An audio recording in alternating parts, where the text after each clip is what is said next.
All right, let's jump right in. Today, we're going to unravel an ancient mystery, a real detective story that's been locked inside a single Hebrew word for thousands of years. And believe me, the stakes are enormous.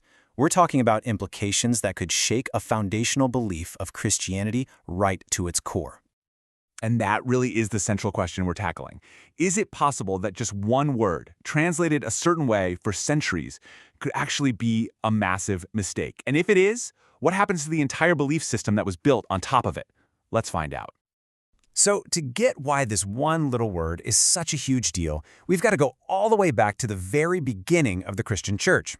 Right at the start, in the first century, the apostles zeroed in on a specific passage, Psalm 16, and they used it as their cornerstone proof for the resurrection of Jesus. This right here, this is the exact verse the Apostle Peter quotes in his very first sermon on the day of Pentecost. And this wasn't some minor side note. This was his headline argument. This was the proof he used to try and convince thousands of his fellow Jews that the Messiah had in fact risen from the dead. The logic they used was actually incredibly simple, but also incredibly powerful. Peter, and later the Apostle Paul, basically said, look, King David couldn't have been talking about himself here. Why? Well, because we all know David died. We know where he was buried, and his body, like any other, saw decay. So they argued this prophecy must have been for someone else, a future descendant, the Messiah, whose body would uniquely not see decay. So you got to understand, this interpretation wasn't just a nice theological idea.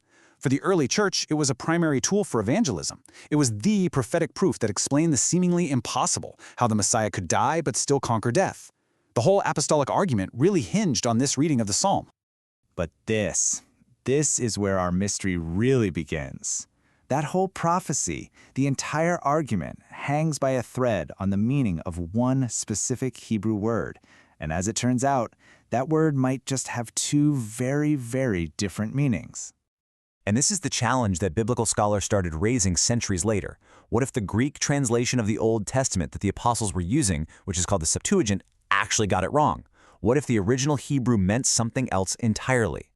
It all boils down to one Hebrew word, shahat.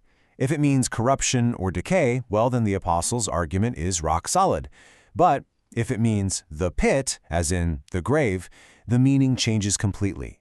It stops being a prophecy about resurrection and turns into David just hoping God will save him from a dangerous spot for now. Two totally different ideas. And this quote from the hugely influential scholar S.R. Driver really puts the problem into sharp focus. From his point of view, the conclusion was unavoidable. If shahat means the pit, then the apostles' core argument was based on a mistranslation, and it just falls apart. Now, this wasn't just some dusty academic debate. This interpretation started to trickle down. It made its way into standard Hebrew lexicons, think of them as the dictionaries of their day, and even into some modern Bible translations. So all of a sudden you had seminary students, pastors, and just everyday readers getting really confused, seeing what looked like a major contradiction between the Old and New Testaments. So how in the world do we solve this? Well, we're going to put on our detective hats and follow the linguistic trail blazed by the scholar Bruce Waltke as he cracks the case of the word shashat. Okay, the first clue we need to understand is that we might be dealing with something called a homonym.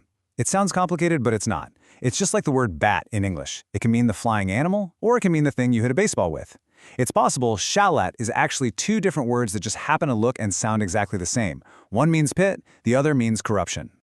So here's our game plan for this investigation. Step 1. We need to figure out if there really are two different root words, one masculine and one feminine. Step 2. We've got to hunt for a clue somewhere else in Hebrew poetry that tells us which one is being used. And finally, step 3. We'll check if the verb in Psalm 16, the verb to see, fits better with one meaning over the other. And here it is, the secret key to the entire puzzle, a specific rule in Hebrew poetry. When you personify an object, talk about it like it's a person, you have to stick to its grammatical gender. For example, a noun that's grammatically feminine, you have to treat it like a she. You simply can't call a feminine noun father. This is our crucial piece of forensic evidence. So let's think about this. If the word for pit is feminine and the word for corruption is masculine, all we need is one place in ancient literature where shakat is clearly treated as one or the other. And this is the smoking gun. In the book of Job, the speaker looks at shakat and says, "You are my father." By calling it father, a masculine term, the poet proves that there is a masculine version of the word shakat, and that masculine root means corruption. So, let's lay out the final evidence. Case closed. Joe personifies shakat as masculine, which proves it can't be the feminine word for pit. We know the masculine word means corruption. And on top of that, think about the verb in Psalm 16, to see. You don't really see a pit in this context, you go down into it. But you absolutely do see, or experience, a state of being, like corruption. The verdict is in. The linguistic evidence is clear. The apostles got it right. So now that we've solved the linguistic puzzle, we can finally read the psalm with the same confidence the apostles did. And when we do that, we unlock its full, powerful message, which, it turns out, is about a lot more than just prophecy. You know, this psalm is honestly one of the most profound statements of faith you'll find anywhere in the Old Testament. It's this raw, confident declaration of trust from someone who is staring death right in the face. And it offers this incredible message of hope for all of us. I mean, just look at the heart of this trust. David says God is his only source of anything good. He says his real inheritance isn't a kingdom or a bunch of possessions, it's his relationship with God himself. And because of that, he is so confident that he believes his physical body can actually rest secure, even as it's facing the grave. And to really help us grasp this hope, there's this incredible modern analogy. After his wife's funeral, a theologian named Donald Barnhouse was driving with his children when a huge truck passed by and cast a dark shadow over their car. He turned to his kids and said this. And that's the message of Psalm 16 in a nutshell. For the person of faith, death is like the shadow of that truck. It's real, it's dark, you absolutely experience it, but you don't get hit by the truck itself. You don't get hit by the finality, the eternal separation, the ultimate destruction. The body rests secure because it's awaiting something more.